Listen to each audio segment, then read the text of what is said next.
জননেতা মাওলানা আব্দুল মতিন ফারুকী। ত্রয়োদশ জাতীয় সংসদ নির্বাচনকে সামনে রেখে দেশের বিভিন্ন আসনে প্রার্থী দেওয়া শুরু করেছে জামায়াত ইসলামী। তারই অংশ হিসেবে এবার কুড়িগ্রামের ৩টি আসনে দাঁড়িপাল্লার প্রার্থীর মনোনয়ন দিয়েছে জামায়াত।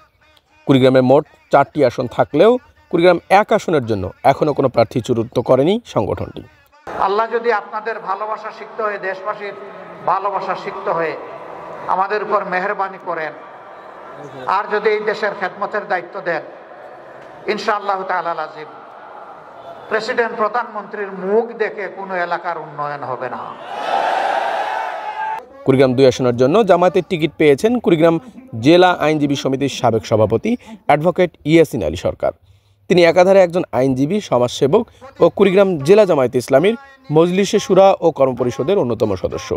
এছাড়াও তিনি জামায়াতের শ্রমিক সংগঠন বাংলাদেশ শ্রমিক কল্যাণ ফেডারেশনের জেলা সভাপতি। এছাড়াও 27 কুড়িগ্রাম 3 আসনে জামায়াত ইসলামীর মনোনয়ন পেয়েছেন রাজশাহী বিশ্ববিদ্যালয় ছাত্র শিবিরের সাবেক সভাপতি ও সাবেক ছাত্রনেতা ব্যারিস্টার মাহবুব সালেহী। তিনি একাধারে একজন সমাজসেবক ও সাবেক ইসলামী ছাত্র শিবিরের কেন্দ্রীয় দপ্তর সম্পাদক হিসেবেও দায়িত্ব পালন করেছিলেন।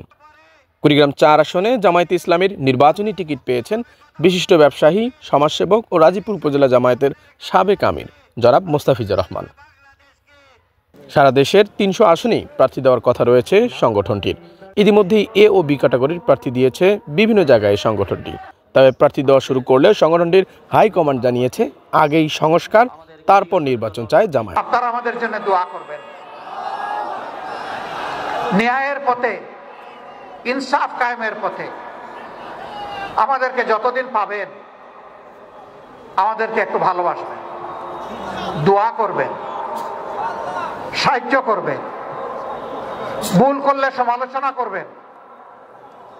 সত্যের পথে, দেশ গড়ার পথে আপনারা ইনশাআল্লাহ পাশে থাকবেন। আপনাদের বুকের বিছানায় আমাদের জন্য একটু জায়গা করে দেবেন, পারবেন তো আপনারা? ডেস্ক রিপোর্ট, উত্তাল বাংলা।